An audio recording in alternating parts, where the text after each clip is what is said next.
Okay, well, this is like a 15-minute video about Spider-Man. So if you hear any clicky noises in the background, that's because I'm multitasking. Yes, I know.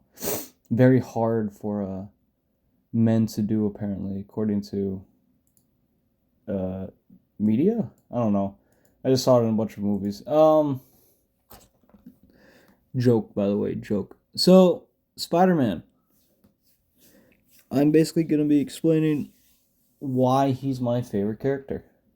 And this drawing process, sadly, the software I use, which I do love, it's drawing or sketchbook, I think. It doesn't show like what tools I'm using. So right now, to get all these lines after like looking and looking for a while, to get these lines that I use, it's basically I'm using the pen function. So sometimes I'll intersperse like commentary in between what I'm saying, but I love Spider-Man. Like let's go from a design point right now. Spider-Man's design is so strong, but I will have to say this, he's one of those characters where you can't really pick him from a silhouette because he's literally just a buff dude in a skin tight suit. Unless you like to put the wings underneath, which I personally like to do, but sometimes I forget. I believe I forgot to put wings underneath in this one. Um, but he is such a great character, especially because he's one of those. I am a big fan of the kind of like hero archetype where they redeem themselves before they become a hero, or they go from kind of like a bad guy to being a hero. And sorry, reason I like that so much is it's just it's like a very relatable thing. Especially when I was younger, I was kind of like I was a little rascal. I was not the best, but as I grew older, I kind of see like, hey, these things I've done, even like last year or last 2 3 years, they're not good, right? So I want to improve myself, and that's why I relate so much with these kind of like redemption archetypes or whatever. So Spider-Man, I think, is one of the biggest people for that, and I think he's one of the reasons why I did want to self-improve and everything, especially watching those old movies where he before he becomes Spider-Man, straight up he is I'm just not gonna mince words, he's an asshole. Oh, also, the the suit I'm making right now is more of it's like a personal design between Alex Ross's art and just my own personal like preferences with the because I like showing the web shooters on his hand. I feel like if you're drawing a comic, you can have a lot of situations where the villain, hey, I want to target his web shooters, and his belt is basically all the extra web shooters he has. So if he really needs to in a situation, he could, I don't know, like crush them up or something, and then explode them everywhere so he can save a bunch of people, rather than just having to rely on his wrist. Um, but yeah, back to the topic of Spider-Man. Yeah, he was an asshole. That because he was bullied so much, and then when he finally gets the chance of power, he takes full advantage of it. And I think a lot of that's why I'm not a fan of the MCU Spider-Man, because they took that essential part out of Spider-Man. I think Tom Holland could make a great Peter Parker and a great Spider-Man, but he's Iron Boy in the MCU. It was only up until like the newest film where he finally makes a real sacrifice. Oh my god, Spider-Man making a sacrifice! Oh, I could have never thought of that. But he finally makes like a real sacrifice. Um, that's what solidifies him as like Spider-Man. So I'm kind of excited to see where the next film goes. Hopefully, it's not more shenanigans of Iron Boy, but we'll see. I don't know. I don't really like Disney that much, so I'm willing to bet they're not gonna do a good job. Also, the spider symbol I put on this guy is essentially. Oh, this is me drawing the calf because I was having such a difficult time drawing the foot. But the spider symbol is a mix between the original, the classic symbol, where it's like a giant, like two giant or it's like a giant oval and a big circle, and it's just on his chest. It's a mix of that and some modern stuff. So, I mean, you can kind of equate it to the newest spider symbol on Tom Holland. They look pretty similar, I would say. But, yeah. Spider-Man, he's supposed to make sacrifices, just like every man should in their life. Everybody has to make a sacrifice, whether they want to or not. There's this, I swear I saw this quote where, and I was like, damn, that kind of hit me. That kind of hit me, buddy. It was a quote where it's like, if you don't sacrifice things to get what you want becomes a sacrifice. And, I really resonate with that. And I believe in that a lot now. But Spider-Man, back to Spider-Man, going off topic. Yeah, lovely character. I know people say Batman has one of the best rogues gallery. I'd say Spider-Man is also up there as one of the best.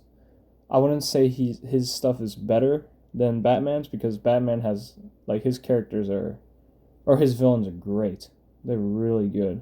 And I think without the villains, Batman wouldn't be as good as he is.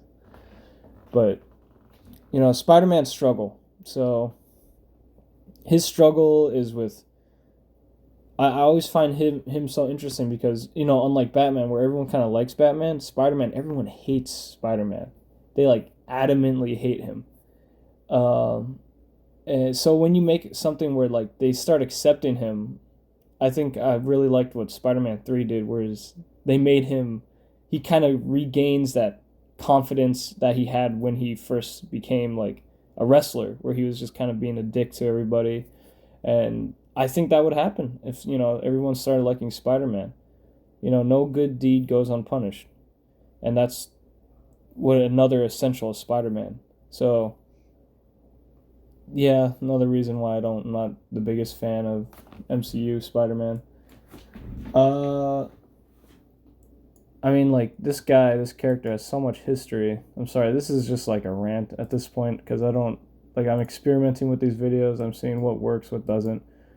But, Spider-Man, he has so much history, and it's just filled with, like, all these villains, all these stories. I think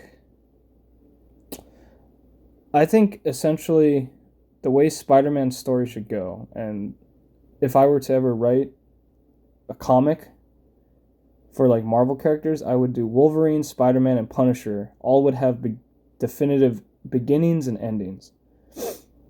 And it wouldn't be something like, oh, the multiverse, this is my take where I can change characters however I want.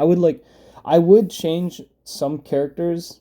Actually, no, I wouldn't change any characters. I would try to keep their essential, like, characteristics that they had throughout history, and then put them all in one cohesive story that has a definitive ending. So, people would die, people would change.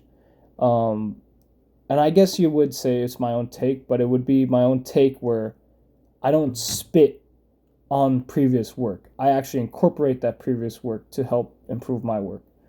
And I guess for Spider-Man's story, essentially it would begin with the wrestler, Uncle Ben dies, and, Aunt May and all that. And eventually Aunt May would pass too. And I think near the end of the story, probably Spider-Man would marry Mary Jane, and he would have a child. He would have May, is it May Parker? Mayday? Yeah, he would have May, his daughter, and she would basically be the next Spider-Man, but Spider-Woman in the future. And that's like to me, I'm dying. That's like a more natural progression than what they did in the comic, where they just don't want to progress their characters. They want to keep them poor indefinitely. I mean, I'm fine with him being, like he doesn't have to become rich. I think that comic run where he became rich was really bad. I think it was a stupid idea, but he doesn't need to stay poor indefinitely. I think if he could, like, help, and he does, like, a lot of volunteer work, and he makes those sacrifices and stuff. Right. I like the Romita, I believe it was John Romita Jr. or whatever, when he did the arc where Spider-Man was a teacher. I really like that. I think that either teacher, or I saw this guy on Instagram, Felipe Comics, where he made Spider-Man a cop when he grew older. I believe either of those two work really well for Spider-Man when he grows old, because, of course he can't keep fighting all the time. I also think,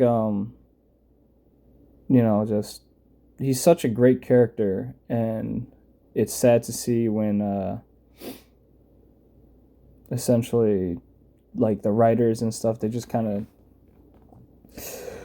they don't treat him with what he deserves. So, Spider-Man is my favorite character. There's a lot of things I can relate to with him.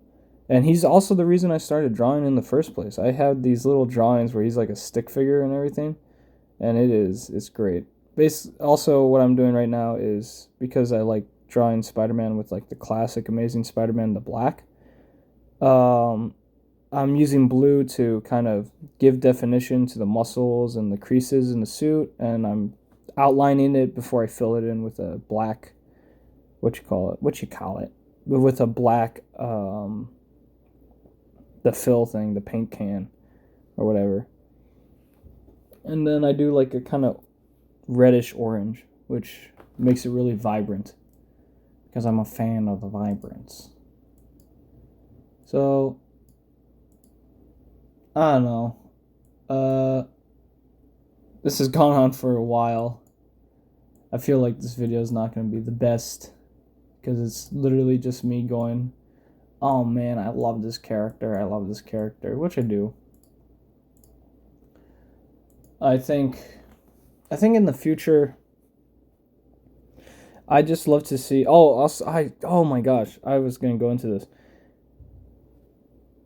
What are you guys like a fan of? I know I'm asking like one person, because I don't think anybody even watches these videos, but I'm a big fan of the buffer Spider-Man, where he's just got like, he's big ass dude. I think when he first gets his power, yeah, he should be skinny, but later he should become he just should become big, because of dude, that guy's like lifting cars all the time, and he's fighting people.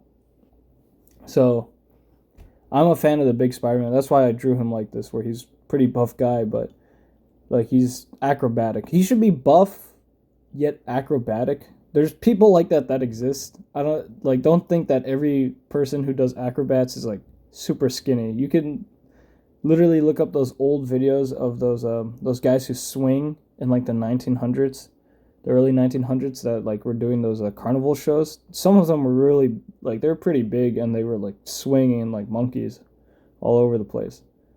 So yeah, I think Spider-Man should become big when, like, as he gets older, until eventually he stops and retires. But like the Sam Raimi Spider-Man, definitely my favorite Spider-Man on screen. Andrew Garfield, I don't like him. I thought he was just an ass the whole time. I mean, yeah, you could say whatever. By the way, I don't like Ultimate Spider-Man, so that's another reason, because they did base it heavily off of Ultimate Spider-Man, which I personally hate. I think Ultimate Spider-Man is an edgelord's paradise. I think a lot of the characters are very... I just don't like the writing. I don't like Michael Bendis' writing in general. Like, even before he became super cringe, I just think his writing is bad. But Spider-Man, yeah, I don't think he should be that cringe. So, yeah, Andrew Garfield, I don't like. MCU, I don't like that much. Yeah, so here's the sketch, base sketch, no color, nothing. That's how it looks like with all the line work, which I am proud of my line work. And now here's the colors. So there's some line work in there, but this is basically the base colors, and these are like layered, right? So now this layer is going to go with the bold lines, and boom, there you have it. So Spider-Man is my favorite character. You'll probably see a lot more artwork of him later. I just try not to draw him too much, because I don't want my page to become too repetitive. But yeah, I love this character. Always been a fan of them. Always will be a fan of them.